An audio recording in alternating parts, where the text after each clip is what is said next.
my eyes have seen the King. I must tell all the world, worship Him. In all the nations, in all the world, where He sends me, yes, I will go. I will go where You lead me. I will go where You lead me. Who will go for us? I will go. I will go where You lead me. I will go where You lead me. Here am I, send me, Lord. I will go. I will go. I will go. Who will go for us? I will go. I will go. I will go. Here am I, send me, Lord. I will go. I will go. I will go. I will go.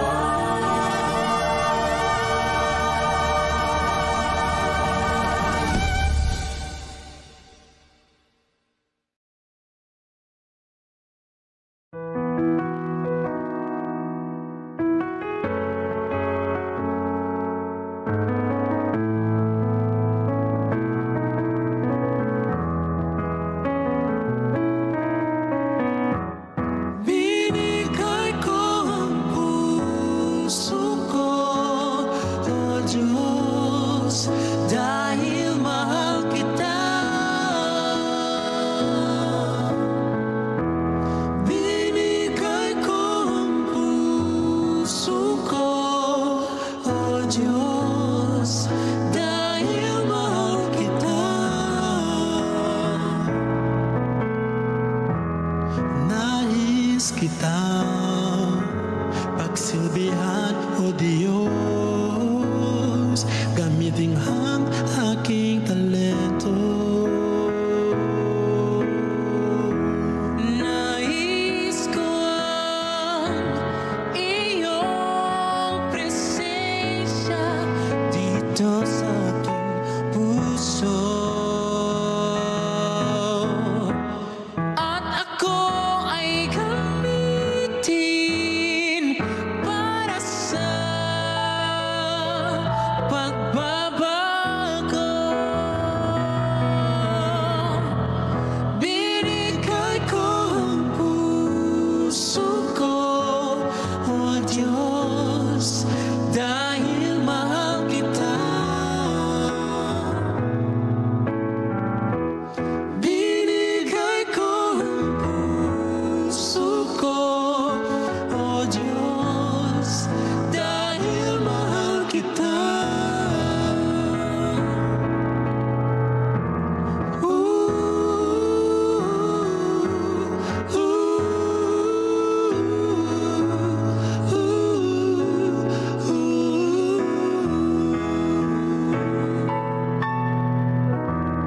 Binigay ko ang puso ko, O Diyos, dahil mahal kita.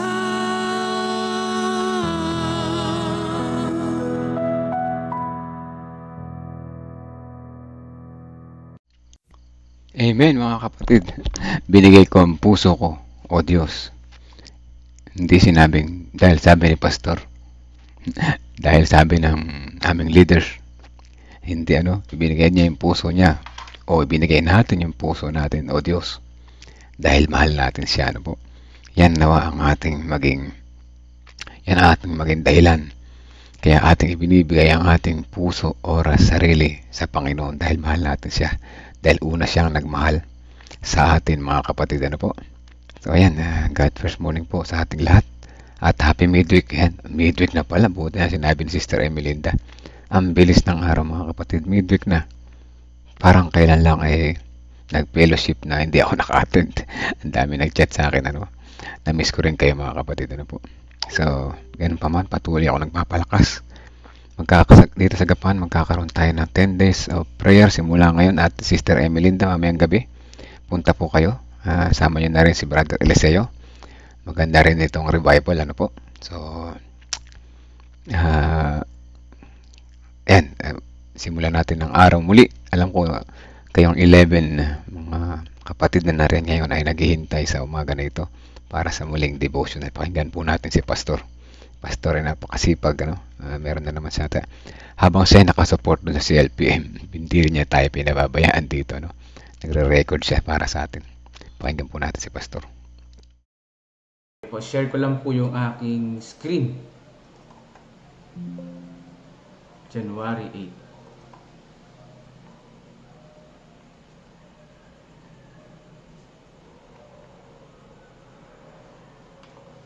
Nakita nyo na po ba? Wala pa. Hihintay na magpakita. Ayan na. Ayan, akala ko yun yung topic. Ayan. Ang nakakagulat na bagay na natuklasan ni Miller. Yan po, January 8. Ito po ay sulat ni Pastor George Knight. Yan, baka ating malimutan. Ano kaya itong nakakagulat na bagay na natuklasan ni Miller? Sabi po sa Daniel chapter 8 verse 14, at sinabi niya sa akin, hanggang sa 2,300 hapon at umaga, pagkatapos ay malilinis ang santuario. So Pastor Jerry, ito po pala ay yung pong natuklasan ni William Miller, yung pong 2,300 days.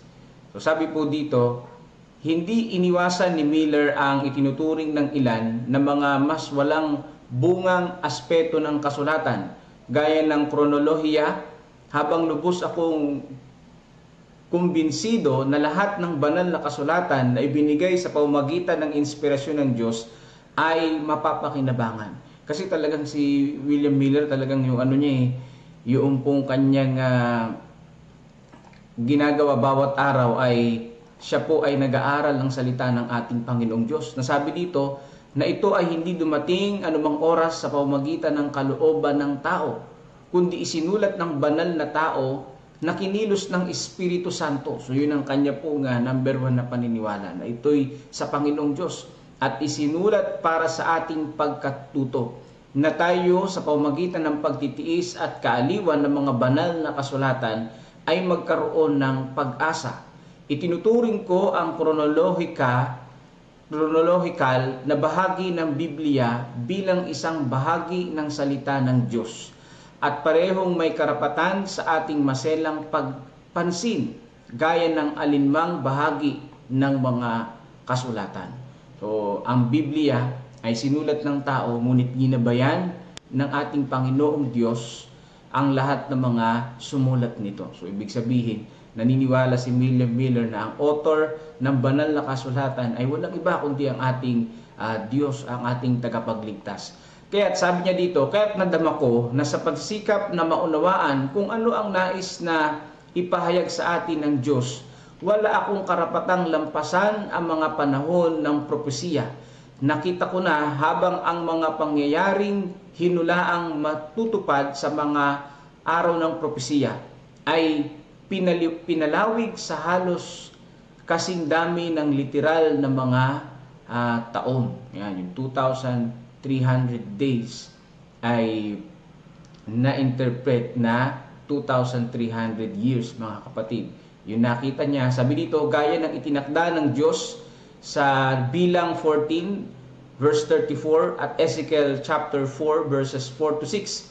Bawat araw para sa isang taon, maaari ko lamang ituring ang oras bilang simbolikal at bilang tumatayo sa isang araw para sa isang taon. Alinsunod sa mga opinyon ng lahat ng karaniwang komentaryong protestante. Kung maaari nating makuha ang anumang palatandaan sa oras ng kanilang pagsisimula, naisip kong malalaman natin ang posibleng panahon ng kanilang pagtatapos. Yun ang kanyang konklusyon. Na excited po si William Miller na ito kung para malaman yung pong dulo noong 2,300 years na ito na prophecy. Kasi po nakita niya na sa banal na kasulatan paano siya i-interpret. At dahil dito tayo bibigyan ng Diyos ng walang dahil hindi tayo bibigyan ng Diyos ng walang silbing pahayag. Totoo po yun. Itinuturing ko sila bilang magtuturo sa atin sa panahon kung saan maari tayong magtiwalang may katiyakan sa pagparito ni Kristo. Batay sa Daniel 8:14, binigyang kahulugan ni Miller ang paglilinis ng sanktuaryo bilang paglilinis ng lupa sa pamamagitan ng apoy sa ikalawang pagparito. Pagpapatuloy po, dahil sa mga scholar ng Biblia ay pangkalahatang sumasang-ayon na ang petsa ng pagsisimula para sa 2,300 na mga araw ay 457 BC. Napagpasyahan niya.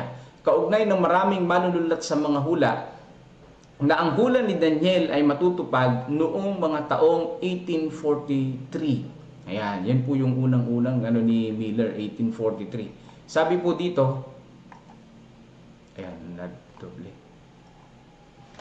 Ang pagkakaiba ng opinyon sa Daniel 8:14 ay hindi ang panahon, kundi ang likas na katangian ng mismong kaganapan. Pagsapit ng 1818, si Miller ay nakaabot sa nakagugulot na konklusyon na sa loob ng 25 taon, ang lahat ng mga gawain ng ating kasalukuyang katayuan ay matatapos, na ang lahat ng pagmamataas at kapangyarihan nito, karangyaan at kawalang kabuluhan, kasamaan at pang-aapi ay magwawakas. At ang kapalit na mga kaharian ng mundong ito, ang mapayapa at matagal lang hinahangad na kaharian ng Mesiyas ay itatatag. Ang pagparito ni Jesus ay ang pag-asa pa rin ng lahat ng pag-asa, ang kaganapang maghahatid ng sukdulang kagalakan. Ayan, ang sabi po dito mga kapatid. At yung ating pong yung pinaka key text po natin, Daniel 8:14, sinabi niya sa akin hanggang sa 2,300 hapon at umaga, pagkatapos ay malilinis ang sanktuaryo. So yan po yung ating pong devotional ngayon pong umaga na ito mga kapatid ko. So yung pong nakagugulat na konklusyon ni William Miller na darating ang ating pong Panginoong Diyos 1843. Ayan. Bakit po 1843? Dahil yun yung nakalkula niya sa banal na kasulatan. Yung 1844 ay sinang-ayunan na lang niya sa mga ibang Bible scholar katulad ni Samuel S. Snow dahil nga nagkaroon ng great disappointment. So ibig sabihin halos 2 beses nagkaroon ng disappointment sa panahon na yun. So yun ang pangyayari mga kapatid. So salamat po. Meron po kayong karagdagan mga kapatid, konklusyon sa ating po pag-aaral na yun, sa ating devotional? Ben. Yes po. Yeah, personally, ang impact po sa akin ng particular na history na ito ay sa tagpo o yugto ng pagkakatuklas ng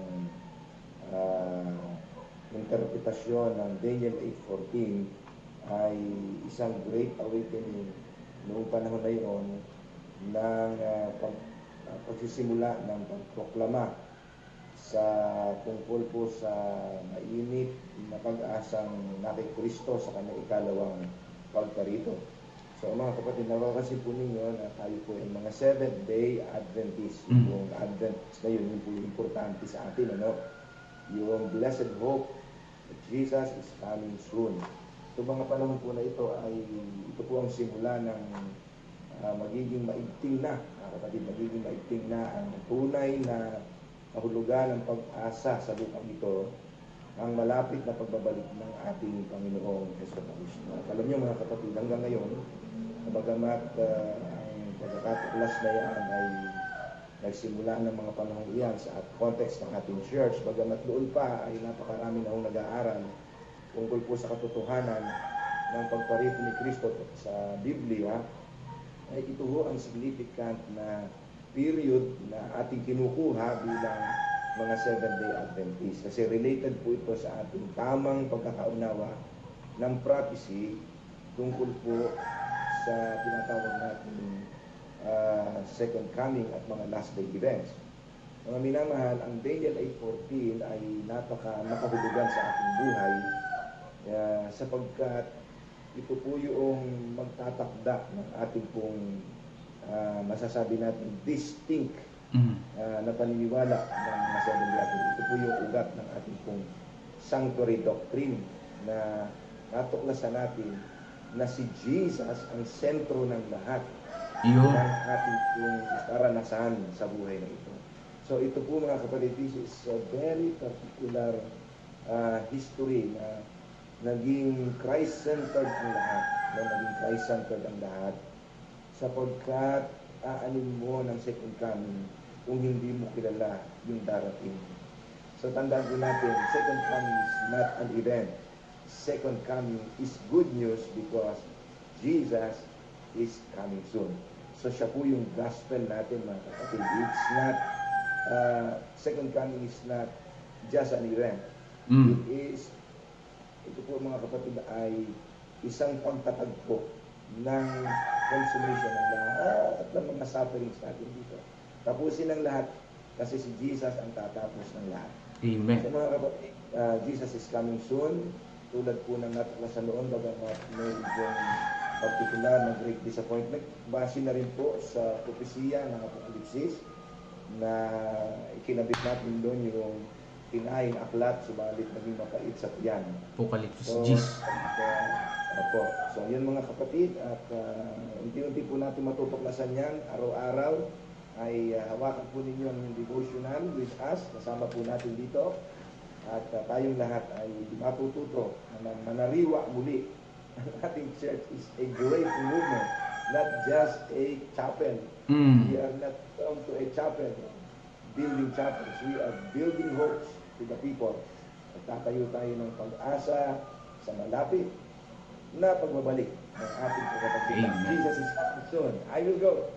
Amen. So, yun po mga kapatid ko, no? Tayo ay naghihintay sa ikalawang pagdating ni Jesus. Yun nga lang ay hindi lang po tayo magta-time setting na. Pero pwede nating ipanalangin, Pastor Jerry, na dumating na ang Panginoon sa panahon natin. Wala lang tayong time setting pero pwede nating ipanalangin.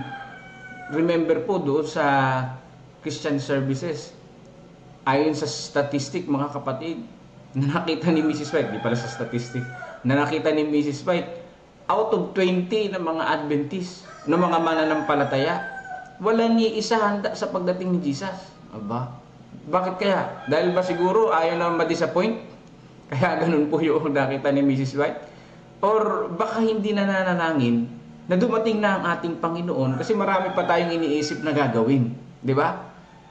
Baka sabihin, ayoko mag-time setting, Pastor Hindi naman tayo nagta-time setting Pero pwede mong ipanalangin na dumating ang Panginoon ngayon sa kapanahunan natin Hello, Pastor Jerry.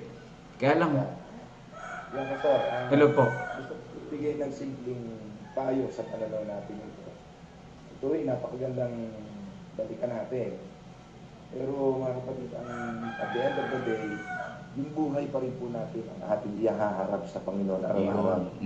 At the end of the day, tayo po ay susukatin sa sukatan ng pananaw ng ating Panginoon na paano ba tayo nabubuhay araw-araw. Yun po yung what matters most.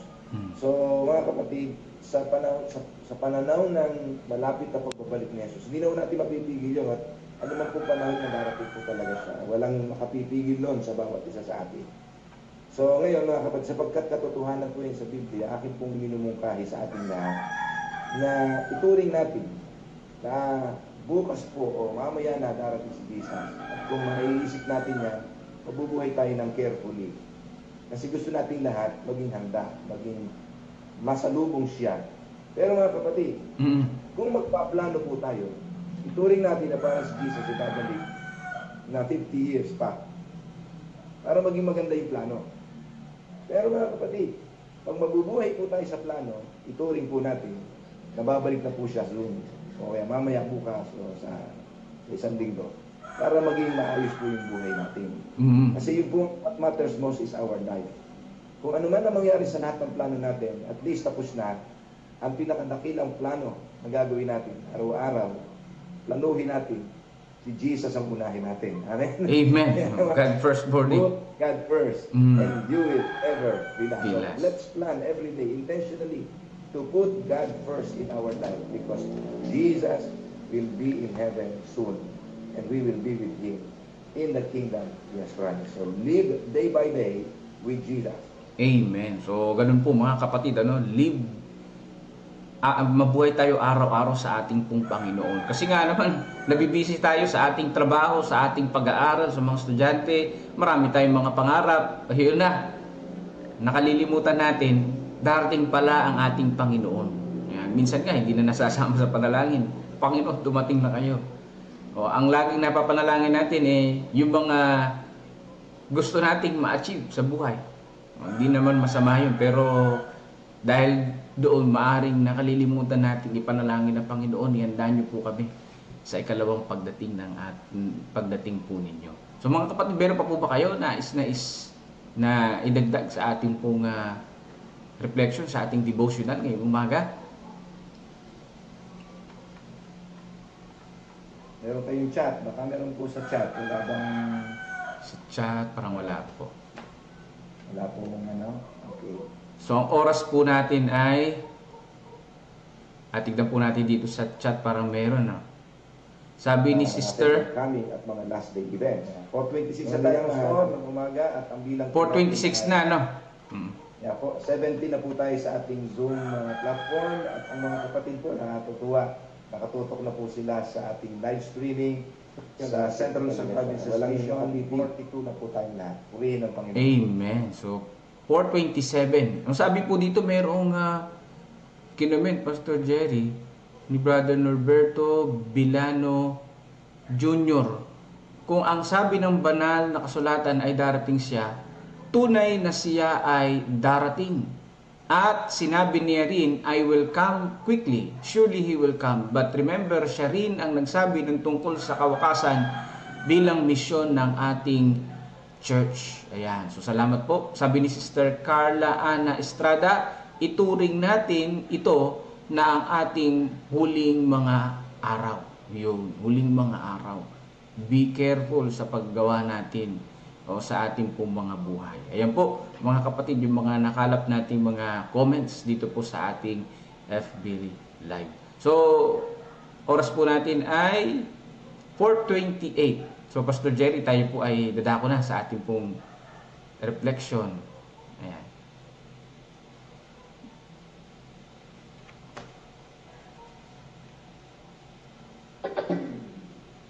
Wala.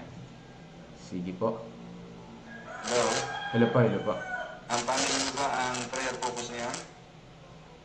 Ang prayer focus po natin, Ikaw?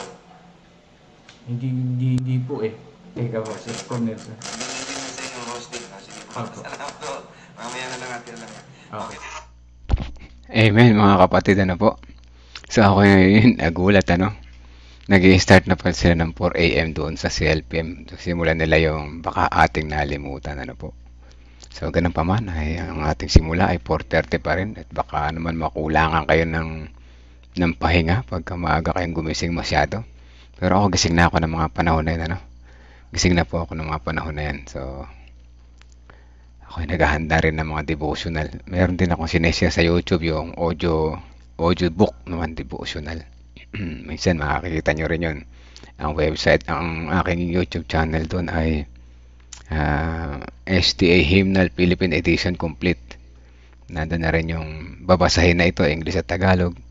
Nandun din naman yung mga mission story at saka yung devotional ng offertory reading pang tithes and offering. So yan, sinare ko lang. So yan, maganda. Ang aking reflection dyan sa lesson na yan ay ganito. Ako, sa totoo lang, personally, hirap na hirap akong unawaan yung 2,300 days na yan, Kailan nagsimula. Ngayon na unawa ako, nagsimula pala yan noong after Jesus Christ. Yung 457 BC. Bago pa si Jesus Christ ay dumating, 457 years dyan nagsimula. At natapos siya noong 1844, po. Yan nga lang, ito ay cleansing of the sanctuary, yung 2,300 years. Yan nga lang ay si William Miller, kasama ng marami pa, ay nagkaroon ng great disappointment dahil hindi dumating si Jesus. Bakit kasi naman kasi hulaan niyo yung pagdating ni Jesus, mga kapatid? Maganda mag-prepare lamang tayo. Huwag na natin hulaan dahil darating siya. Darating siya, sabi niya, na parang magnanakaw. Hindi natin alam kung kailan. Bigla na lang darating, ano? So, tanong natin ngayon sa ating buhay. Paano kung ating ang buhay ay may taning na 3 araw na lang? Anong gagawin mo, kapatid? Sinabi siya ng doktor, ang taning ng buhay mo 3 days na lang. Ayusin mo ba ang buhay mo, mga kapatid? Yun ang isipin natin, ano? Lagi taningan natin yung buhay natin para tayo magpakatino na. Huwag tayo maging madamot. Tingnan natin yung kanyang pag-ibig. Unahin natin siya, God first. Unahin natin siya bilang pasasalamat sa kanyang kabutihan. Ibalik natin ang papuri sa kanya. At wag tayong selfish. Alam nyo yung COP, 10% or more, isa yan sa paraan para mawala yung ating selfishness, mawawala yung ating doubt, babait ang iyong karakter, kapatid. Dahil sa Panginoon ang inuuna mo sa iyong buhay. Tapos pag binigyan ka ng part sa church, ang sagot mo malamang dyan, yes, kakayanin ko kahit hindi ko kaya sa tulong ng Panginoon. Praise the Lord, mga kapatid, pag yan ang naging sagot nyo, no? Ibig sabihin yan, tayo ay lumalago. Tayo ay lumalago. O kapag tayo ay lumalago, dapat wala nang malilate sa church, mga kapatid. Lagi na tayong present on time. Bakit si Jesus darating na, late ka pa ba? Baka naman maiwang ka, o diba? Yan ang isipin natin, mga kapatid, ano? Isa yan sa mga pinupush ko, no? Na maging alert tayo sa oras. Dahil ang Panginoon ay malapit na dumating, practicein na natin dumating sa oras para hindi tayo malate sa pagdating ng Panginoon. Ano po? So yan, God first morning sa ating lahat. At patuloy tayong matuto. Burahin natin yung selfishness sa ating puso. Makinig tayo ulit sa CLPM, ang oras 5:06. Teka lang, natin mag-join tayo sa kabila.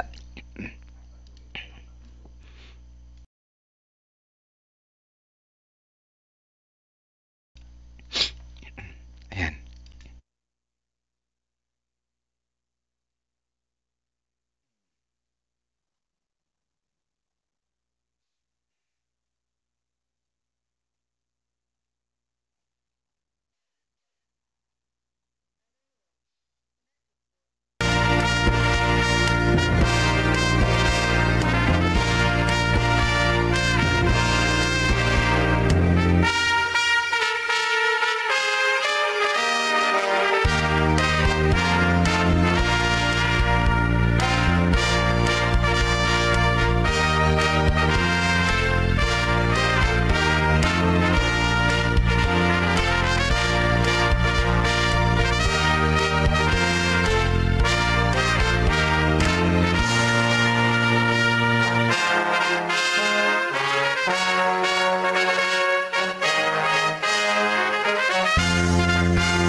Amen. Coming again. Jesus is coming again. Sino ang magpipray niya, Pastor?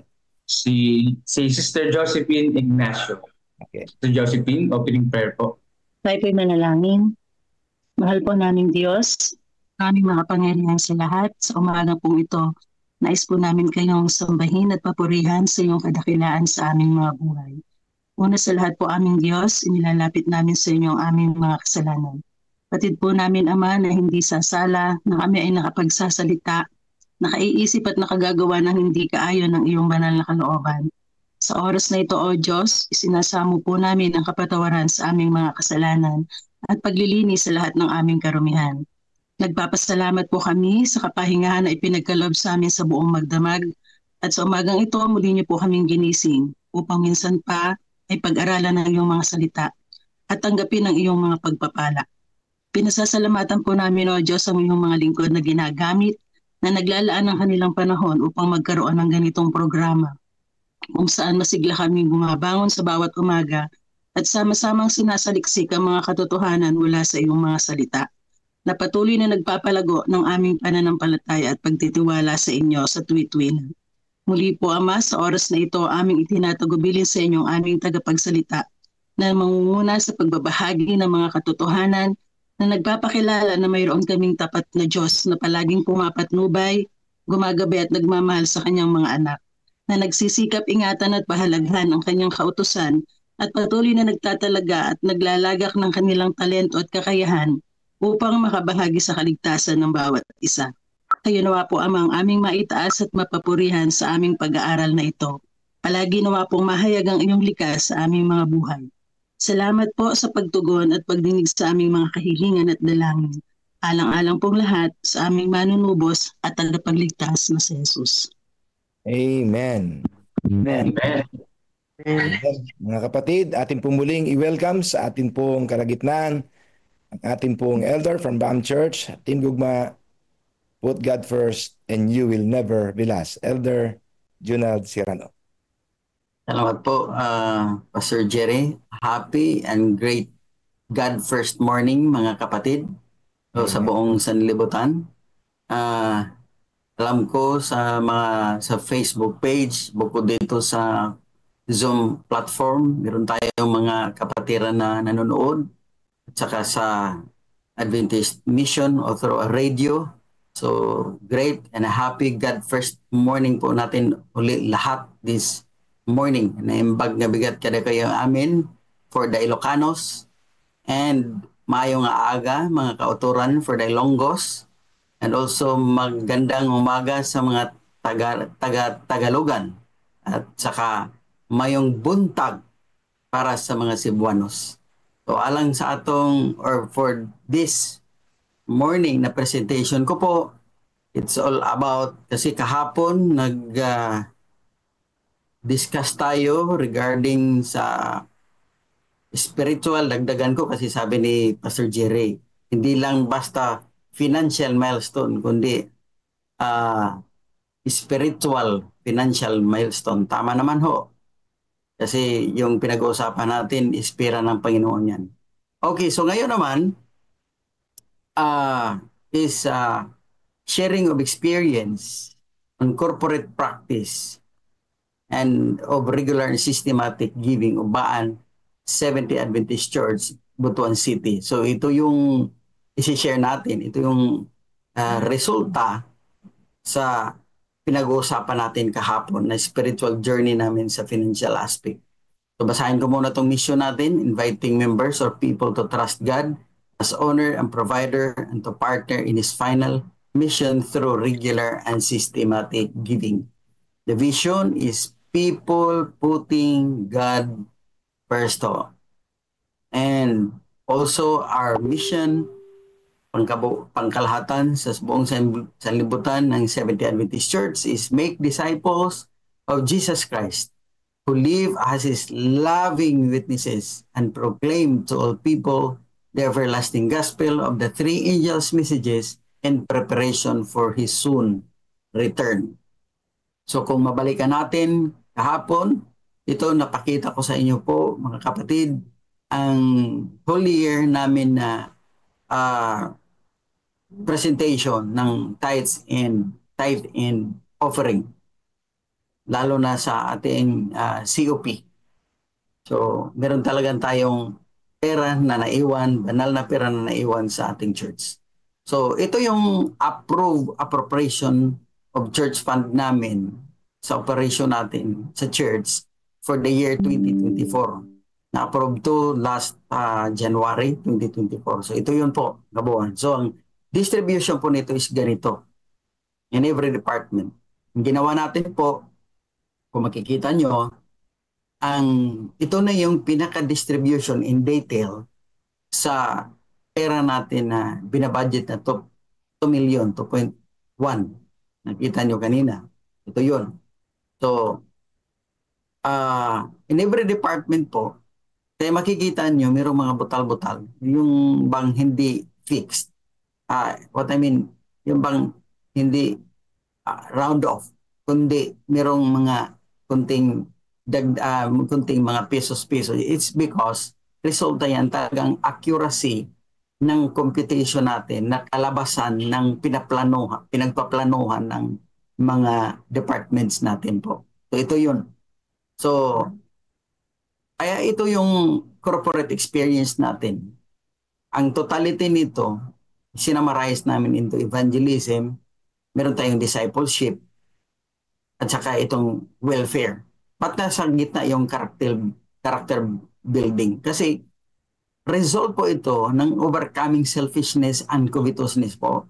So hindi tayo magkaroon ng banal na pera kung hindi na-change yung mga character natin. Hindi natin na-overcome tong selfishness and covetousness. Kaya nandyan yan sa center, kaya na meron tayong magagamit para sa mga activities natin ganito, evangelism, discipleship, at saka welfare at admin costs and projects. So dito tayo sa experience natin sa evangelism. So ito yung nangyayari. So meron tayong Grubaan Church, meron tayong monthly care group in action. We have 7 care groups. So yun ang pasalin-salin po na nag-conduct ng crusade. Hindi na kami nag-proceed dito sa church as a church, kundi by care group na. Kasi meron kaming 7 care groups, so yung 7 na yan for the whole year, yun ang magsasalin-salin ng pagkakandak ng crusade. Pangalawa is itong friendship camping natin. Sa youth ito, meron tayong mga flies program, a voice of youth and other youth activities. Itong Vacation Bible School, Children's Crusade. Bukod sa care group in action, meron tayong care group crusade. At sa mga camping rin nila, meron tayong support to district crusade monthly. Although, sa totoo lang mga kapatid, by this time nawawala na itong 5,000 per month namin sa district. Bakit po? Dahil yung mga churches natin, nakarating churches natin dito sa district namin, nagkaroon na rin sila ng pera sa loob ng church nila kasi nagpa-practice na rin sila ng COP. Kayang-kaya na nila magko-crusade by their own also. Kaya wala na itong district crusade namin. Nangyari na itong district crusade, gawa ho ng hindi pa nila kaya noon.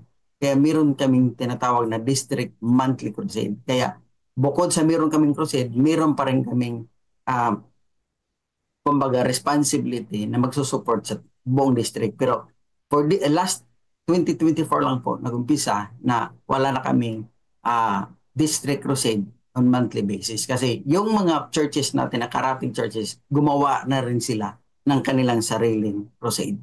Panglima is itong Women's Crusade and other activities. At saka pang-anim, meron tayong online at digital media ministry, live broadcast natin Sabbath, base per midweek, and daily morning devotional. Ito yung care group in action natin. At saka ito, publishing ministry. Alam nyo po, sa church natin, meron tayong church-based na actively participating or actively doing nitong publishing natin. Anong ginagawa natin? Kasi noon, ang hirap mag-engage nito dahil sa, of course, yung puhunan, sinasabi natin, kapital. Pero ginagawa natin sa church, ang church natin ang nagbigay ng pondo for the publishing para makapag-involve yung mga kapatira natin nitong pagsisell at pagsishare. Ginawa natin po, ang church yung bibili ng books, yung mga kapatira natin ang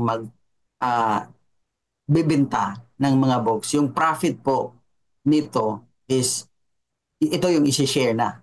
Merong ibibigay for the church building at saka meron ring ang 50% ng profit is sa kanila po, being a person na nagbenta nito. So, for example, if merong itong health and home natin, for example, merong 500 pesos na profit. So, yung 250 sa kanila na nagbenta, yung 250 naman is may ilagay natin doon sa building fund namin.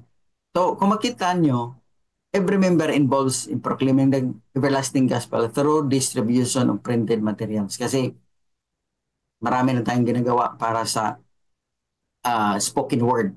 Pero itong written word, hindi natin masyadong nagawa sa church, lalo na pag church-based. Kaya ang ginawa natin, sinuplayan natin ng pera, fund from the church, para mayroong magagamit para sa gawaing pang written word.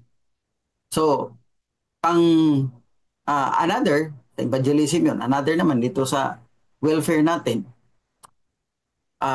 meron tayong ganito, meron kaming pre-approve or church board pre-approve amount for medical and financial assistance. Hindi na po palaging magmi-meeting yung board natin, kundi ginawa namin kasi assistance ito, meron na kaming pre-approve na amount. Katulad nito, meron tayong 5,000. Kung sakali meron kaming mga kapatiran na hospital, automatic magre-release yung church natin through our treasurer. Hindi na magbo-board meeting po. Mag-issue ka agad ng 5,000 pesos. At saka itong 2,500. For example, merong mga need talaga. For example, merong mga kapatiran natin na walang kaagad ng trabaho. So meron kaming pwedeng i-assist na 2,500 in the meantime na makatulong sa kanila. So, of course, it is recommended coming from the care group leader. Malalaman natin yung mga problema na yan dahil meron tayong care group leader na kung meron mga pangangailangan in every care group, yung care group leader kaagad magre-report o kaya elder. Meron naman tayong 1,000 pesos for each day, but non-member of Baan Church. Itong church kasi namin, nasa likod kasi ito ng headquarters. So minsan, kahit headquarters ang sadya nila para mag-ask ng help, pero of course, sa amin sila makapunta. So meron tayong 1,000 na spare for that. At meron rin tayong 1,000 pesos for annual mortuary membership fee of a church member. Ibig sabihin nito po, meron kasi kaming mortuary program for the whole district na 1,000 pesos yung annual membership fee. Sinisituate namin po na sa church namin, buong members namin sa church makasali nito kasi pag merong namatayan, merong 10,000 pesos na financial support from the mortuary program po namin. Ipapaano naman ho yung mga kapatiran natin na hindi kayang magbigay ng 1,000 pesos annually? Kasi meron talaga, katulad ng mga senior citizen natin na wala na mga trabaho at saka meron talaga mga kapatiran natin na hindi talaga to kaya. Kaya yung church natin through a welfare fund, may sponsor tayo na 5 tao na isinisponsoran ng church nitong tigwa 1,000 pesos para kung merong mangyayari, automatic makatulong tayo. Meron din tayong mga strangers, mga walk-in na mga non-SDA na makapunta, automatic magbibigay kami ng 500. Meron din tayong 10,000 pesos nitong sinasabi nating build program natin. Kasi merong in every year, merong dalawang recipient kami sa church namin na ma-identify na dapat kailangan talaga ng tulong. Naalala nyo si Sister Lori na nagme-mention about build. Ito yun ho. Kasi na-identify namin yung bahay niya na kailangan talagang ma-repair yung kusina niya. So, 10,000 pesos po ito. For every year, merong dalawang i-identify namin. So, ibig sabihin, 20,000 po yan. At saka meron tayong wedding financial support for Baan couple. So meaning, meron tayong mga kapatiran na member ng church na gusto magpapakasal, dyan rin member namin, pero dyan sa church namin mapakasal, meron tayong assistance, financial assistance na 10,000 pesos. Mabuti na lang yun, di ba? At least meron konting help for them. And also, this one, mga giving of goods sa lahat ng mga invitees namin during monthly crusade, care group, before kami magsa-start ng care group crusade namin, meron kaming ibibigay ng mga goods. Ito, feeding program, at saka gift giving to ng SDA. Ito, na-mention ko na itong build at saka support to SOLADS. Ito, mga immediate response kung merong fire, flood, and typhoon victims. Ito, mga support to Brigada Eskwela, we are aware of it. Health outreach natin and services ng care group.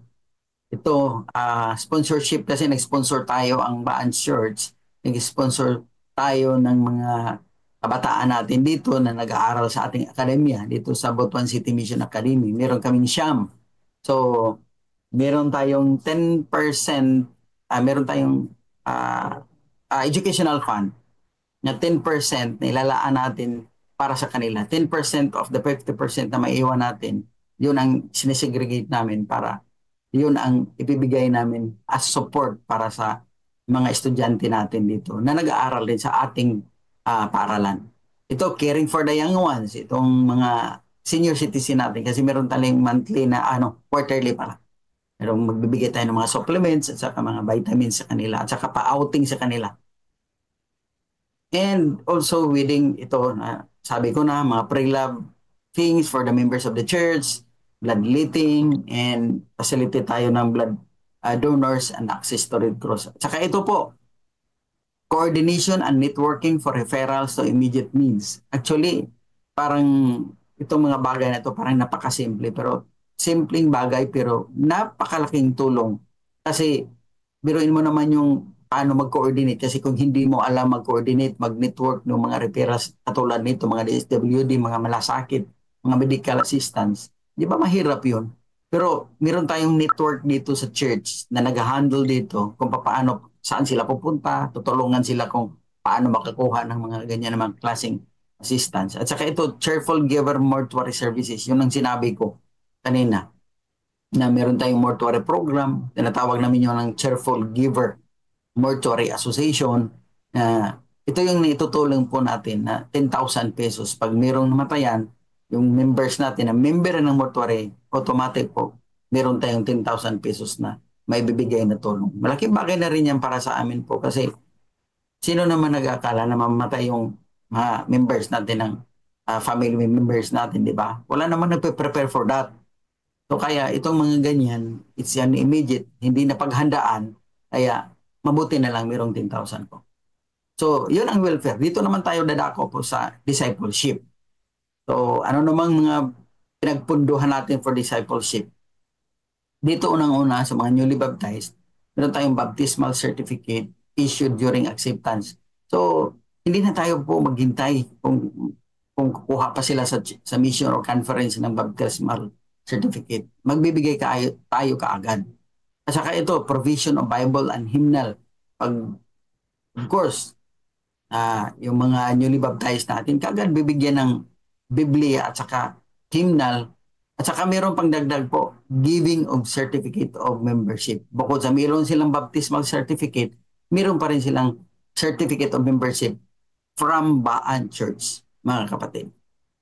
So sa mga children naman natin, aktibo yung mga children's division natin sa Sabbath School class from cradle, primary, juniors, and early teens.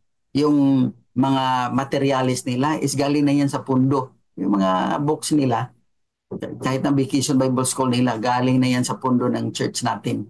Mga 13 Sabbath special presentation nila, kasi during 13 Sabbath, meron rin kaming pundo na binibigay sa kanila. Kasi after that activity, meron rin kaming special na food na binibigay sa kanila. Ito mga children's camping, outreach program, and also the children's crusade. So dito sa youth naman, meron tayong junior youth leader natin na pinapartner namin ito sa amin as church leader or elders. Yung mga youth namin, kagad pinapartner namin yan as part sa discipleship po sa church natin para matitrain sila in advance po. Hindi na natin hintayin na magiging elder yan. Kundi pinapartner kaagad namin kung ano yung ginagawa ng elder natin, yun rin kasama namin sila. Meron rin kaming family group sa kanila na mag-handle ng whisper, ng EY program, ng mga assignments, mga hosting ng programs, banding and teamwork. Ito rin, youth spiritual commitment twice a year. Saka meron silang week of prayer at crusade. Itong FLIES program natin, tinatawag natin itong Footstep of Christ Illuminates Every Soul. It's a program po, but it refers to nurturing din po ito, na program. Kaya sinama namin sa discipleship. At saka meron kasi itong gastos. Itong FLIES program, workshop 1, workshop 2, ang church magpapundo nito para sa food nila from Friday evening until Sunday morning. Mga church-based na master guide training, kahit mga uniforme nila, sinusuportahan natin coming from the church. Mga youth fellowship, visitation, ng attendance sa Youth Congress. Nung last time na nagko-congress tayo dito sa MPC, ginastos namin, umabot kami ng 70,000 kasi lahat ng mga youth namin talagang pinadala namin yung 35 noon, kasi ngayon 44 na sila, pero 35 noon, talagang pumunta lahat. Free ng food at transportation po, buong program ng Congress na yun. Meron tayong mga district-wide at saka mission-wide na mga youth activities participation. Talagang pinasama natin yan. Kung ayaw nila na, sila na. Pero ang church talaga is ipapadala sila and ready to fund whatever na mga expenses nila. Dito rin tayo sa family. Meron tayong Christian Home and Marriage Week and Reaffirmation of Marriage Vow. Ito is 40,000 yung budget namin dito. Ito ring sa every February yan, sa General Conference na program yan. Itong Family Togetherness Week, every September din ito. At saka meron tayong Couples Day and Family Day. Ang budget namin ito is nasa 40,000 rin. Ito, Health and Home in every home with Health and Home. So, talagang meron kaming subscription talaga dito. It's coming from the publishing. Actually, na bawat bahay, meron talagang Health and Home. Sinisituate namin po na merong Health and Home yung bawat bahay natin. It is supported by the fund from the church, although binabayaran ito, kumbaga rin refund na lang. Pero hindi mo naman pwedeng kukunin niya ng libre doon or mauutang mo yan doon sa publishing office. Hindi naman, di ba? Kaya ang church namin ang bibili muna, then babayaran ng mga bawat family namin sa church namin for the whole year. 1 year payment ito. Pero kung mababayaran naman ito ng madali, wala namang problema. Ang importante sa amin is we can provide them as part of nurturing at part also of participating sa publishing natin. Meron tayong provision ng Sabbath School lesson at saka morning devotional. Itong Sabbath School lesson natin at saka morning devotional, for free na ito. Binibili ng church, binibigay natin sa mga kapatiran natin. This is part of also the nurturing natin. Attendance ng mga seminar, certification and trainings, mga group chat sa couples namin, at saka itong an hour at doon na participations din natin. Sa care group naman tayo dadako is, meron tayong care group meeting once a week, apart from midweek and vesper po yan. At saka participants of the Sabbath School, sila yung participants natin Sabbath School, midweek prayer, from the small group. And kaya nga, ma-develop sila kasi meron magpa-practice yan ng mga songs. Yung hindi marunong mag-pray, makapag-pray. Dahil yung care group nila mismo yung magdadala ng mga programs na ganito. Mentoring of leaders to members. Kaya ito yung mga assignments, di ba? Meeting and planning for care group activities and assignments. Sa church naman, meron tayong quarterly prayer and fasting. Kasi from the General Conference na program, every first Sabbath of the quarter, nung last Sabbath nga, that was the first prayer and fasting for this year. Saka meron tayong communion service kasi meron tayong week of prayer na magdadala nun is women's, youth, children's, at saka men. So kaya quarterly yun, kaya every quarter din meron kaming communion service. Meron tayong 10 days of prayer. At saka itong 10 days of prayer, magsisimula tayo ngayon, di ba? Sa General Conference din yan. Magsisimula tayo this evening, January 8 to January 18. So ito yung 10 days of prayer at saka meron tayong week of prayer, yun yung sinasabi ko. At saka sa church natin, we have prayer and praises po before mag-start yung Sabbath School. From 8 o'clock to 8:15 or 8:30, meron tayong prayer and praises. Then before also the EY program will end, meron tayong intercessory prayer. Ito rin, mga outings natin. Although in Cebuano ito, pero alam ng mga Cebuanos ito, maintindihan nyo to. Ang mga pangalan natin dito. Sa mga children, tinatawag namin kagulian yan. Yung youth natin, kasikas. Yung women's natin, kalanrakas. Yung men natin is karambula. At saka si senior citizen, kapahayahay. Meron tayong ding health day, drug awareness, mental health, health awareness on creation, application, and practice. Meron tayong Thanksgiving program, yung sinasabi nating year-end program natin last December.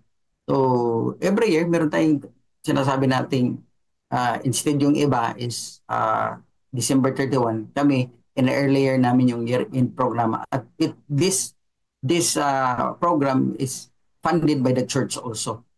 And for this last year, yung 2024, gumastos ang church ng 52,000 for this, for the food, for the giveaways, and also the decorations, and also the mga prizes ng mga programs. Leadership enrichment, itong pagbibili ng elders, women's, and youth digest at children's materials, ang church na rin ito yung ini-enjoy, kumbaga, out from that fund of the church, ito yung mga na-experience namin po. Dito tayo dadako naman tayo sa, ano bang oras? Sa administrative projects natin. Meron tayong monthly utilities, itong electricity natin, water and internet, payment natin sa church, caretaker, mga drinking water, every Sabbath, estimated, kung naalala ko, mga 120,000 yan for the whole year. Meron tayong mga projects, katulad nito mga guitar, mga cabinets, mga deacons and deaconesses uniform, at saka equipment po natin for digital ministry is coming really from the fund ng church natin po. Ito yung mga mandatory appropriation natin.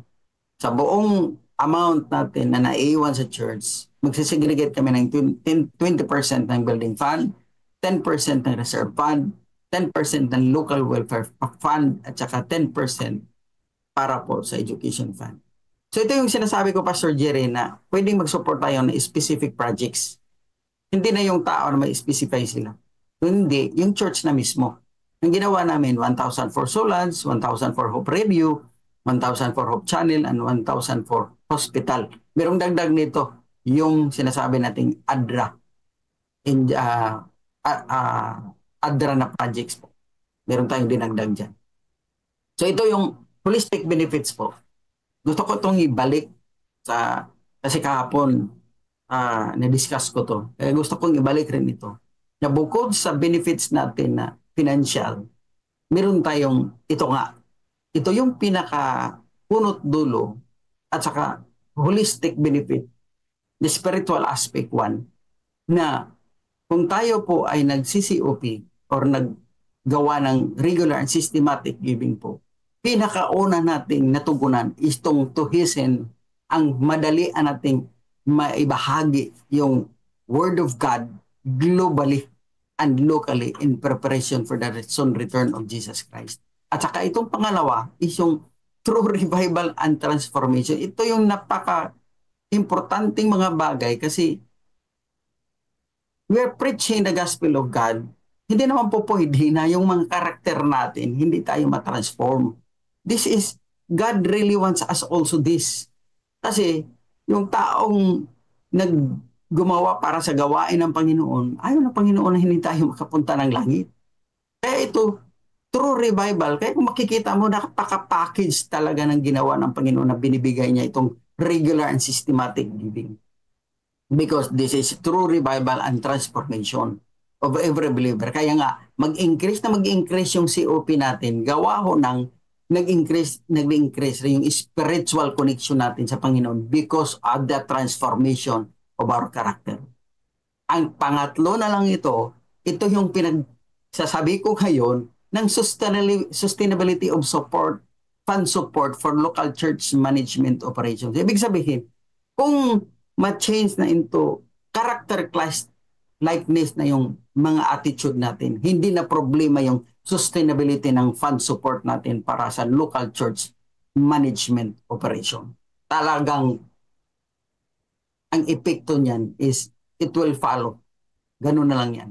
At saka itong total member involvement. So lahat talaga involved. Kahit gaano man kalaki, kaliit yung pera natin na i-offer natin sa Panginoon. So yung offering natin, that is really total member involvement. At saka makikita nyo, dahil may pera, yung sinasabi nga ng elder ng Nueva Ecija kanina, na tayo is willing mag-involve. The problem is walang pera. Ay totoo naman talaga yun. Kasi yun ang na-experience din namin noon. Talagang gusto namin. The problem is, how could we? Wala namang fuel. Kaya nga ito nga, yung COP natin, yung fuel, for us to completely involve yung tinatawag nating total member involvement. Kaya ngayon yung sinasabi natin care group, wala talagang action care group in action na yan pag walang fuel or COP na magiging fuel para to make the care group in action. Kaya yun po ang nangyayari sa experience natin dito sa Baan Church, sa ating church dito. So, may the want to experience God's favor, mga kapatid, try God now, 10% or more, COP for Christ. I will go. Magandang umaga, happy God first morning po. Amen. Amen. May testimony tayo ngayon, Elder? Yes po, si Elder Sam. Amen, amen. Yeah. Amen. Kaya ano po ang Yan, kasunod po. sabi mga kapatid? Can you say amen? Amen. Amen. Amen. Amen po. Amen po. Amen. So ang susunod po nating participant from Team Gugma, God First Morning, si Elder Sam, ang associate elder na. Welcome po natin si Elder Samuel Behing. Ipaki-mute po uli natin ang ating Welcome po. Welcome po, Elder Sam. Yes po, good morning po. Happy God first morning po sa atin lahat. Narinig po? Clear po, clear. Okay po. Thank you very much po sa opportunity. Thank you sa presentation ni Brother Junald. Ako po ay nagbibigyan ng panahon para sa ating testimony. Actually po, kung testimony ang pag-usapan, Pastor Mike, Pastor Jerry, at sa mga kasama natin dyan, ako po ay pinanganak sa isang pamilyang Adventista. Kaya kung uubusin ko yung testimony sa buhay ko ay mauubos ang kukulangin pang oras natin. Kaya bibigyan ko lang kayo ng iilan sa mga testimony natin sa pag-practice ng magiging faithful steward sa Panginoon. Kasi isang opportunity para sa akin na magiging isang anak ng pamilyang Adventista. Pero ang isang disadvantage doon sa amin ay yung baptize ka na lang na hindi ka nabibigyan ng Bible study na kumpleto kasi nga anak ka ng Adventista. Kaya noong panahon na ako'y lumaki, ibabanggitin ko lang ito kasi isa itong malaking tulong. Kasi doon kami pinag-aral ng aming mga magulang sa church school natin. Kaya nung isa sa mga naturo sa amin sa church school, kasi yung pag magiging faithful sa tithes, yun lang naman yung sa tithes pero yung sa offering, tulad rin nung dati na mga practice natin na kung ano lang yung mabibigay natin. Pero isa itong malaking bagay kasi kung ito rin yung maituturo natin sa mga school natin ngayon, yung ating regular and systematic giving, kung ang ating mga teacher ay nagpa-practice na rin ng COP, malaking influence din ito sa susunod na mga generation. Kaya ito mga kapatid, ito yung para sa akin, unang-una, wala tayo ibang pupurihin kundi ang Panginoon. Ang pag-uusapan natin ngayon ay hindi ko naman accomplishment ito sa sarili ko. Kung hindi binigay ito pinagkaloob ito sa atin ng Panginoon. Wala naman tayong sa tulad ng nabanggit kay Job, nung nilabas tayo sa mundong ito na hubad, ay wala tayong dala. Kaya lahat ay binigay sa atin ng Panginoon. Kaya lagi kong naaalala yung mga sharing natin ni Pastor Jerry, yung 1 Corinthians 4:2 na kung sabi dito, it is required of stewards that they be found faithful. Ibig sabihin po mga kapatid, kung tayo ay steward, dapat faithful. Hindi pwedeng mag-inseparable yung dalawa. Kasi kung steward ka, dapat faithful. Kasi hindi ka maging steward kung hindi ka faithful. Tayo lang naman, binabanggit ko lang yan kasi tayong lahat ay steward ng Panginoon. Kaya mababanggit ko lang din po, bago ako patuloy sa aking testimony, yung naiisip ko lagi, yung parable ng talents na sinasabi ng Panginoon, yung master, sabi ng master, nagbibigay siya ng 5, 2 at saka 1. Siya nag-decide. Kaya kung ano nang binigay sa atin ng Panginoon, kung nabibigyan tayo ng 5, nabibigyan tayo ng 2, ang kalungkutan lang doon sa parable ay yung taong nabigyan ng isa ay hindi niya ginamit. Pero kung kahit tayo ay ngayon, kahit mayroong isa, hindi natin mag-question ang Panginoon kung yan lang ang binigay sa atin. Kaya huwag natin pangarapin magiging mayaman kung yun ang binigay sa atin ng Panginoon. Gamitin lang natin yan at mag-ipon ng treasure doon sa langit. Tulad ng binanggit din sa atin sa Mateo 6 na mag-ipon. Huwag mag-ipon ng mga dito sa lupa, kundi doon sa langit. Kaya kasi sabi ng 6:21, where your treasure is, there your heart will be. So para yung ang heart natin ay ano natin sa langit, dapat yung mga treasure natin ay naiipon natin sa langit kasi di naman tayo tagalupa. Tayo ay bound for heaven. Na kaya yung mga pagpamumuhay natin, dapat di natin iisipin na hanggang dito na tayo. Kung hindi, alam naman natin na temporary tayo dito. At lahat ng mga bagay na binigay sa atin ng Panginoon ay pinagkaloob bilang mga steward tayo. Para sa akin, Pastor Jerry at sa mga kapatid na nandito ngayon, pag-uusapang offering, practice ko na yan nung maliit pa ako, nung elementary grades pa ako. Kaya maraming ginawa ang Panginoon sa buhay ko. Maraming talagang testimony. Pero sa pagdating ngayon sa regular and systematic giving, naintindihan ko lalo na pag sinasabing offering ay planado. Kasi yun ang model na binigay sa atin ng ating unang mga magulang sa Bible, na pag nagbigay ka ng offering, dapat planado na yan ay walang sakit, yan ay walang pintas, walang masasabi, kundi yan ay healthy o malusog. Kaya dapat planado bago natin ibigay sa Panginoon, sa bahay pa lang ay nahanda na.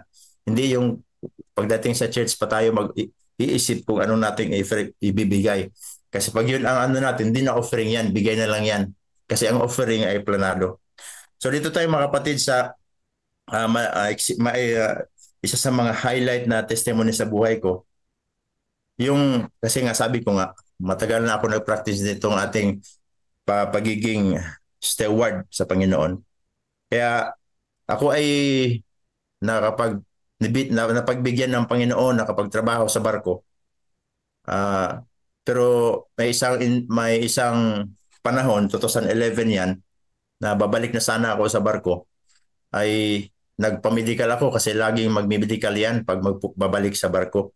Pag nag-medical ako, akala ko yung ano ko, kapinsanan na medyo nung naman ako nung maliit pa ako, ayun yung magpapapigil sa akin sa pagsakay sa barko. Pero nung na diagnose ng isa sa mga medical term na sinasabi ay yung sabi yung layman's term, yung lumaki daw ang puso, pero yun ang sabi ng doktor, pag hindi daw ako na-operahan ng panahon na yon, ay hindi na ako yung medical ko na yun ay December 2010. December 2011 ba yun? Basta 2011. At hindi na ako makakabalik. Pag hindi ko na-operahan sa panahon na yon, hindi na ako makakarating sa January. Pero sa tulong ng Panginoon, di ko naman di ko na mabanggit sa inyo na detalye. Kasi sa tulong at sa biyaya ng Panginoon, kung nabigyan ng katotohanan yung sinabi ng doktor, wala na ako ngayon sa harap ninyo. Kasi 2011 pa yun at hanggang ngayon ay nandito pa tayo. May plano pa ang Panginoon sa buhay natin. Kaya isa yan sa mga milagro sa buhay ko na ang doktor na mismo ang nagsabi na hindi na raw ako makakaabot ng 2011 nung magkatapos yung ano ko ng medical na yun pag hindi ako na-operahan. Pero ang ginawa namin, wala naman akong pera noong panahon na yun kasi yung seaman pag nag-uwi, maraming pera, pero pag yung pabalik na sa barko, ay wala nang pera yan. Pang ano na lang yan, pang maintenance o pang allowance. Kaya nung hiningan ako ng doktor sa Philippine Heart Center ng 50,000 para down payment para i-opera na ako, wala na ako maibigay. Kaya nagdesisyon kami ng asawa ko na uuwi na lang ng Mindanao at para kung anong may mangyari, dito lang, mahanda na ako at dito na sa atin sa Mindanao. Pero wala naman akong naramdaman nung panahon na yon. Wala akong naramdaman kasi sa puso ko. Sabi nila, sa medical term nila, yung puso natin ay may tatlong valve, tricuspid na sinasabi. Ang sa akin ay bicuspid. Dalawa lang daw. At yun ang medyo kakulangan sa akin na doon lang na-discover nung panahon na medical ko na yun kasi nag-ECG. Kasi nung kalimitan sa mga medical ko noon na hindi man ako nag-ECG kasi base daw sa edad. Kaya noon, nung nag-ano na ako, umuwi na ako dito sa Mindanao, nung January na, pumunta kami dito sa may local hospital namin dito. Tapos nagpa-check up ulit. Sabi ng doktor, saan yung pasyente? Nandyan naman ako.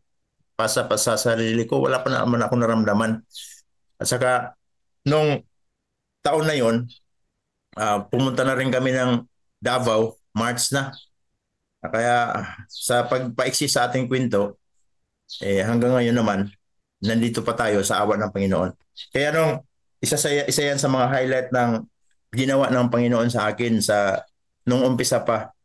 Matagat marami ng beses yan na di ko maikwento sa inyo lahat.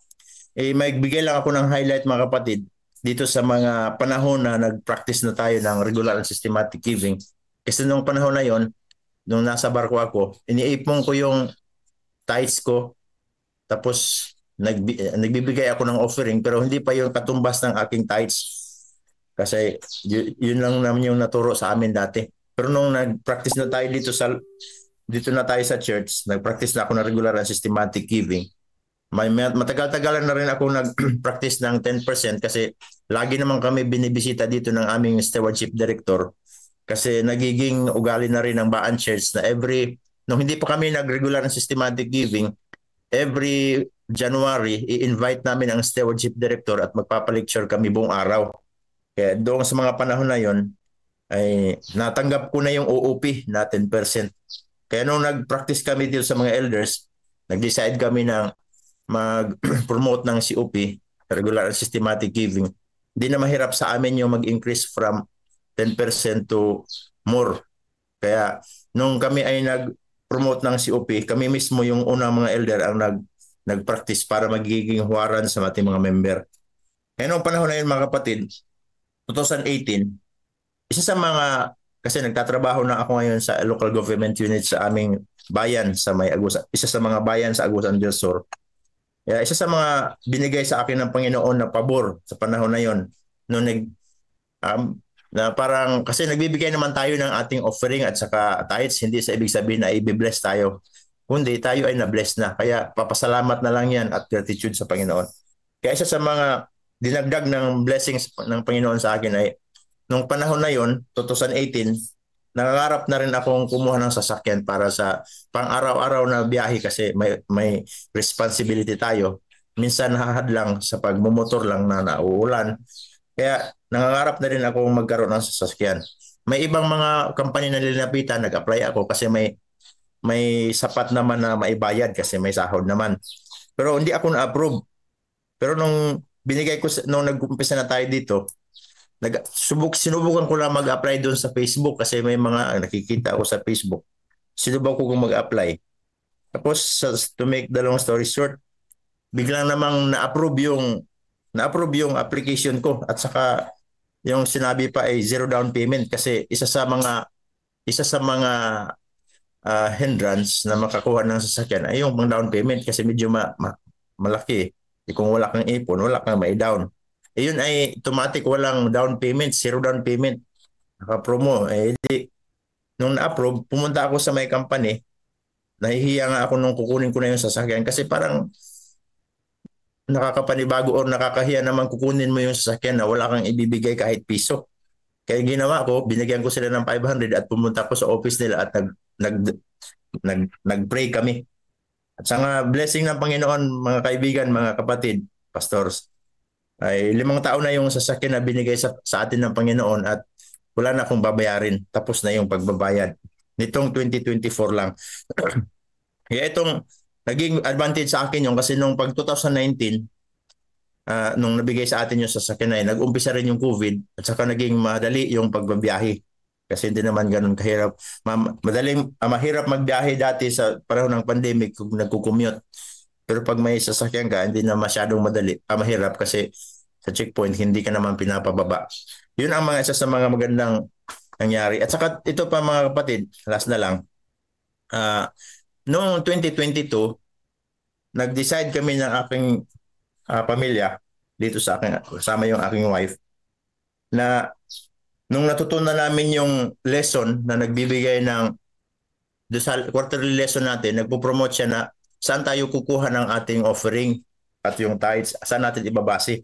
Sabi ng ating lesson nung taon na yun ay doon daw sa gross, pag yung puhunan natin ay yung katawan, yung wala tayong puhunan kung hindi tayo nagbi-business.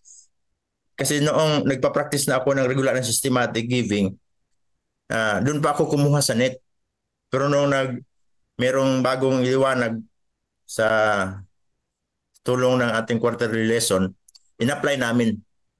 Nagulat din kami ng result kasi imbis na doon na kami sa gross kumukuha, nung doon pa kami sa net kumukuha ng aming tithes and offering, yung naiiwan sa aming ATM ay zero, halos maintaining balance na lang.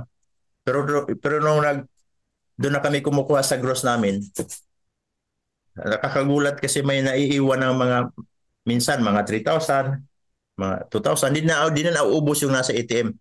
At saka may maraming beses pa mga kapatid na may isang panahon na may lakad ako kinabukasan, yun ang panahon na natatawa ako sa sarili ko kasi may pagkakataon din pala na may sasakyan ka pero wala kang panggas. Kaya naisip ko, dumating din sa akin ng panahon na yun. Kaya may lakad ako kinabukasan, naisip ko, saan ako kukuha ng panggas? Pero nag-pray ako sa Panginoon. Pero di na ako natatakot. Parang hindi ako nababahala, hindi ako namumblema. Yung ano lang kailangan ko. Kaya nung kinamugahan, di ko na-expect, isa sa mga kaibigan ko, pumunta sa aming bahay dito. Hindi pa kami bumangon, kumatok sa may pintuan. Ang kailangan ko sa araw na yun ay 1,000 pero nagdala siya sa akin ng 15,000. Sabi niya, ito ay pamasko ko sa iyo, hindi ko lang naibigay sa iyo noong December kaya naiabot ko ito sa January na. Wala naman siyang utang sa akin, wala naman siyang kailangan ibigay pero hindi ko alam ba't naghatid siya sa akin ng ganong halaga. At di lang isang beses nangyari yon mga kapatid. Kaya hanggang sa panahon ngayon,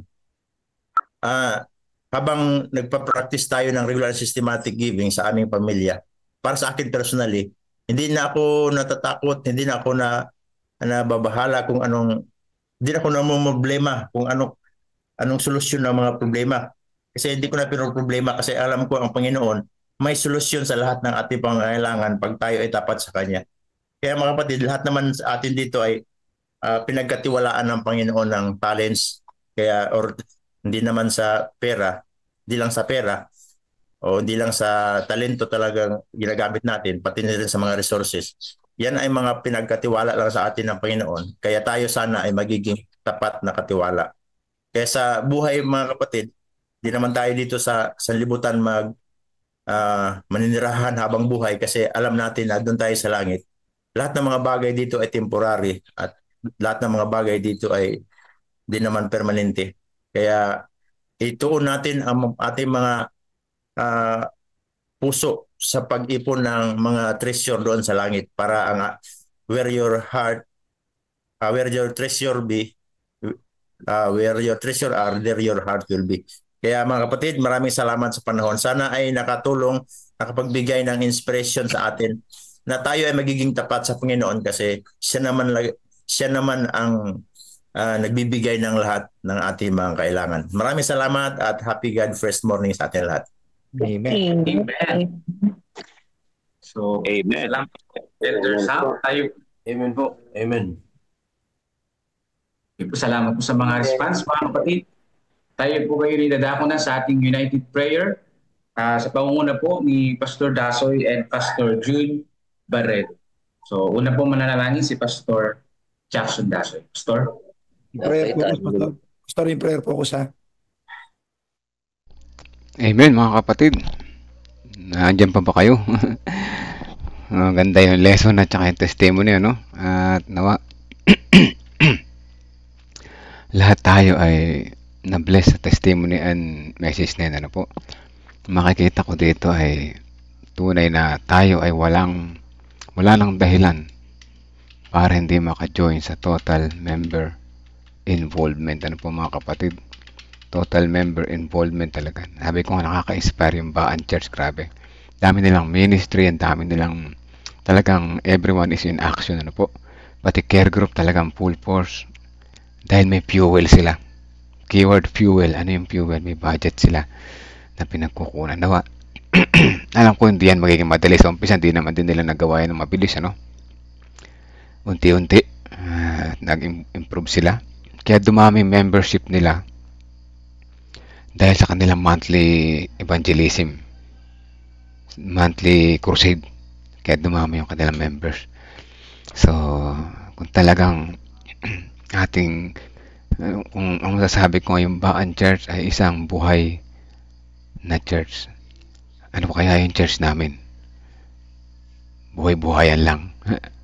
Tingnan natin yung ating church kung kukumpara natin sa kanila, no? Nawa, magising tayo mga kapatid sa mga... Day 3 ito, mayroon pang 2 natitira sa seminar na sabi kong seminar, ano? Maganda yung kanila sineshare, ano? At sinave ko ito. Kung gusto nyo ng copy, bibigyan ko kayo. Nasa YouTube nilagay ko, no? Para baka ating malimutan. Baka ating malimutan, madali nating balikan, ano? Maganda rin, nagustuhan ko yung mortuary fund. Maganda yun, ano? Dapat mapag-usapan sa church board kung paano nating may execute yun, at maganda rin. Nakaka-inspire, ano? Hindi ko sabihin nakaka-inggit. Nakaka-inspire, mas maganda. Para ating gayahin sila, ano po? Naman po sa ating church, mangyari lahat ito. Ang mga leader na member na maging tapat. Praise the Lord, Nanay Nerissa. Simulan natin. Kailangan, nakita niyo reflection ko noong day 1. Kailangan may magsimula. May magsimula. Kailangan may pagkakaisa, unity. Unang-una ng elders at saka ng mga church officers, leaders. At sila ay magsisimula para i-encourage ang buong kapatiran. Lahat yan ay magagawa unti-unti sa tulong ng Panginoon. Hindi kailangan mabilis. Dahan-dahan, unti-unti. Ano po? At hindi pa huli ang lahat, ano? Ay narito pa rin naghahanda sa pagdating ng ating Panginoon. Jesus is coming, ano po? Let's move. Ngayon na po, I will go. Total member involvement. Inaasahan ko ng bawat isa sa atin ay maging tawag ito, starter. Starter, ano po? Starter, no? Kung hindi nyo kayang sabihin lahat yan sa kanila, i-share nyo yung itong video na ito na ating nire-record. Ayan. Para malaman din nila. No? Maganda ito. Gawing yung 1 week tawag dito, revival. Manunod lang tayo ng video. Kahit sa bahay na lang. Ano? O kaya Zoom. Isa-zoom nyo, la-live nyo sa Zoom sa inyong Zoom yung video na ito for 1 week everyday. So, at mag-reflect kayo bawat isa. Ba maganda, no? Tingnan natin pag di umusok ang bawat isa, no? Kahit siguro negative yung isip natin dito, magiging positive. Sabi ko nga, nung ako yung bata-bata pa pagdating sa ganitong usapin, napakarumi ng isip ko, mga kapatid, ano? Kaya kung meron man sa inyo dyan o sa mga church member na marumi yung sinasabi, naku po, mag-ingat po. Paalalahanan nyo agad sila at panalangin, lumuhod sa Panginoon at manalangin, ano? Hindi po ito personal interest, mga kapatid. Ito ay gawain ng Panginoon at tayo ay pinagkatiwalaan. Bilang isang steward ng Panginoon, dapat tayo ay kasali sa total member involvement. So, ayan tayo manalangin, mga kapatid. Panalangin natin ang bawat isa. At bago yan, awitan natin happy birthday, Sister Emily. Birthday niya pala ngayon, ano? Sabi lang sa akin ni Mrs. Awitan muna natin siya ng happy birthday.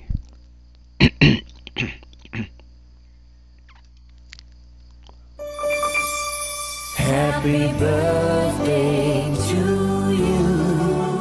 Happy birthday to you. Happy birthday, happy birthday. Happy birthday to you.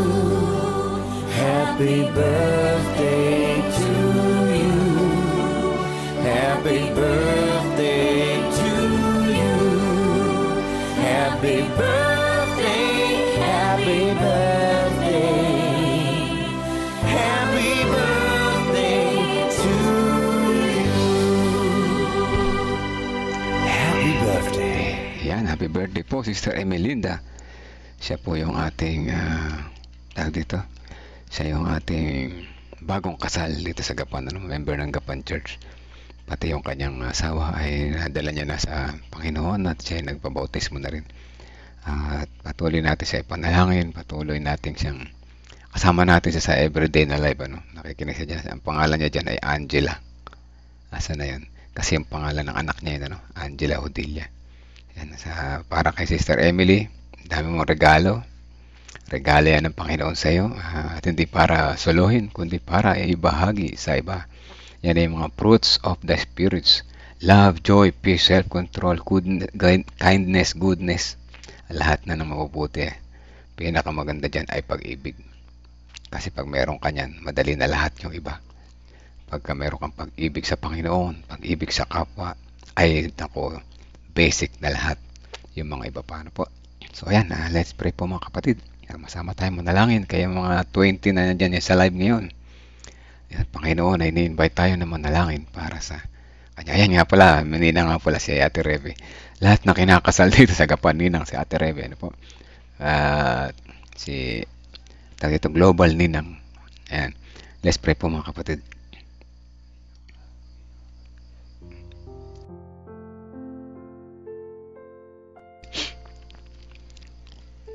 Amang banal na makapangyarihan sa lahat, muli na naman sa umaga na ito ay nakita namin ang iyong pag-ibig sa amin.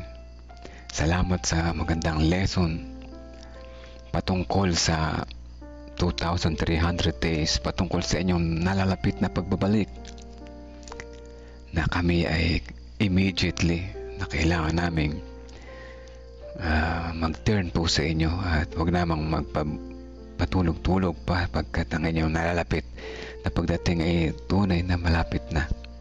Salamat sa halimbawa ng Baan Church na aming magiging modelo sa aming buhay, na maaari kaming maging isang buhay na iglesia, maaari kaming maging isang aktibong mga member sa pamamagitan ng kanilang mga halimbawa. O dakilang Diyos, nakaka-inspire ang kanilang mga ministry, ang kanilang mga programa, ang kanilang kasipagan. Nawa po, o dakilang Diyos, sila ay gawin naming isang magandang halimbawa. Tulungan niyo po kami sa aming mga churches na makapagsimula ng kagaya nito. Alam namin na hindi ito magiging madali sa umpisa, sapagkat ang aming mga puso, marami sa aming mga puso ay may pusong makasarili, may pusong may pagdududa po sa inyo. Baguhin niyo po ang aming mga sarili, o dakilang Diyos.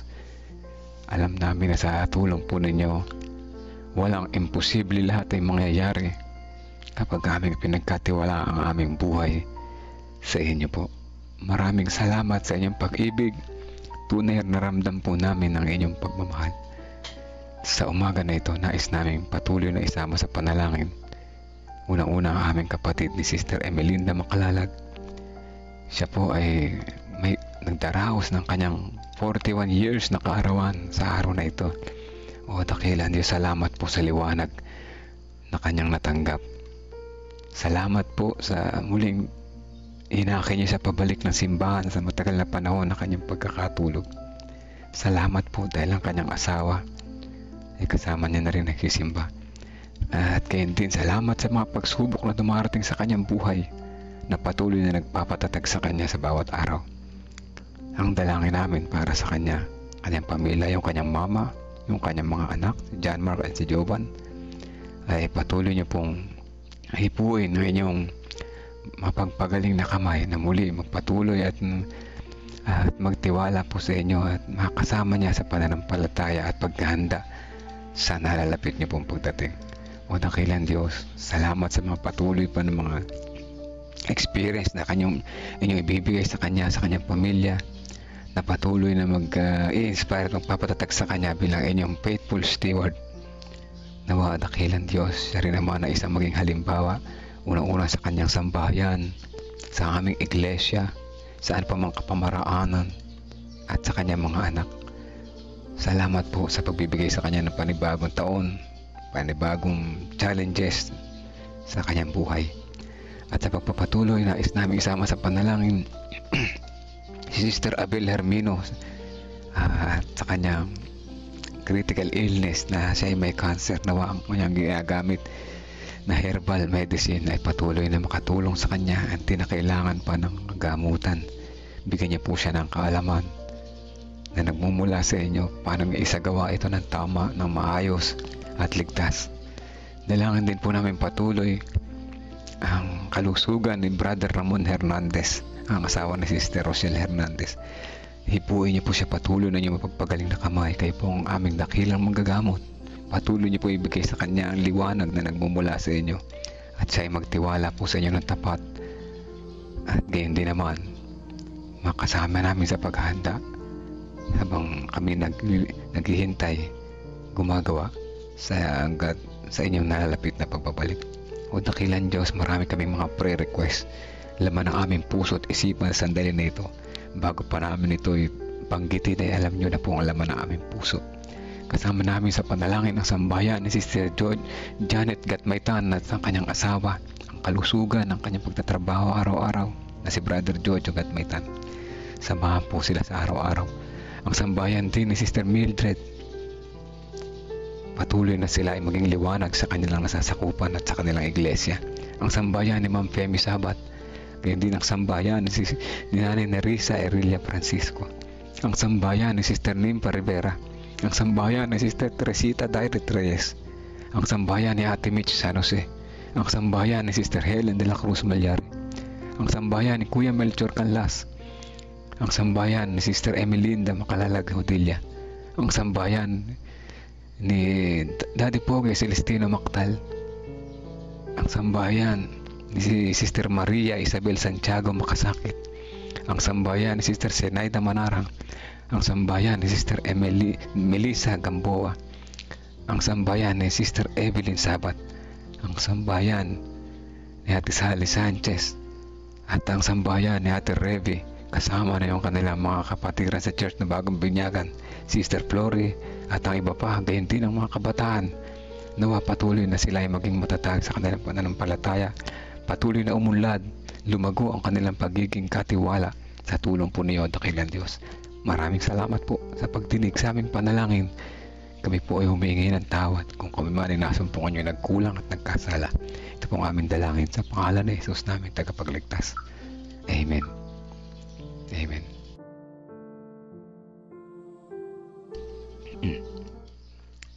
Amen mga kapatid. Ano po? Salamat sa mga prayer warriors. Salamat sa sumama sa panalangin. Kaya 19 na nandyan sa live ngayon. At patuloy tayo bukas. At sa mga susunod na araw, invited po kayo lahat ulit. Lalo na yung mga bagong mga pangalan. Muli kong babanggitin. Welcome and salamat po sa pagpanonood. Si Sister Maria Isabel Makasakit. Ayan, lagi na rin siya bumabalik-balik. Ano po? Sige, kayo po ay mahal ng Panginoon. Ano po? Salamat din sa mga nagsishare. I-share nyo lamang po.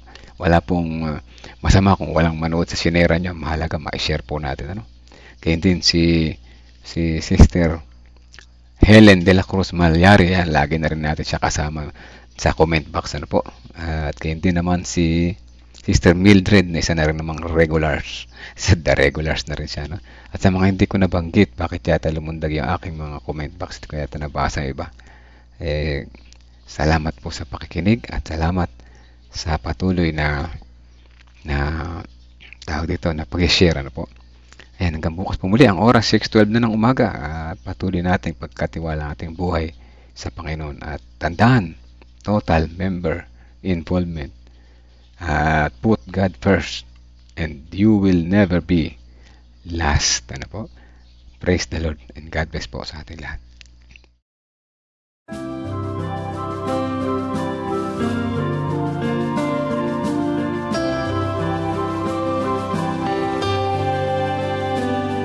I hear the voice of Jesus calling.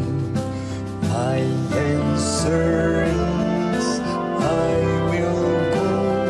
I see the need of people crying. My answer is, I will go.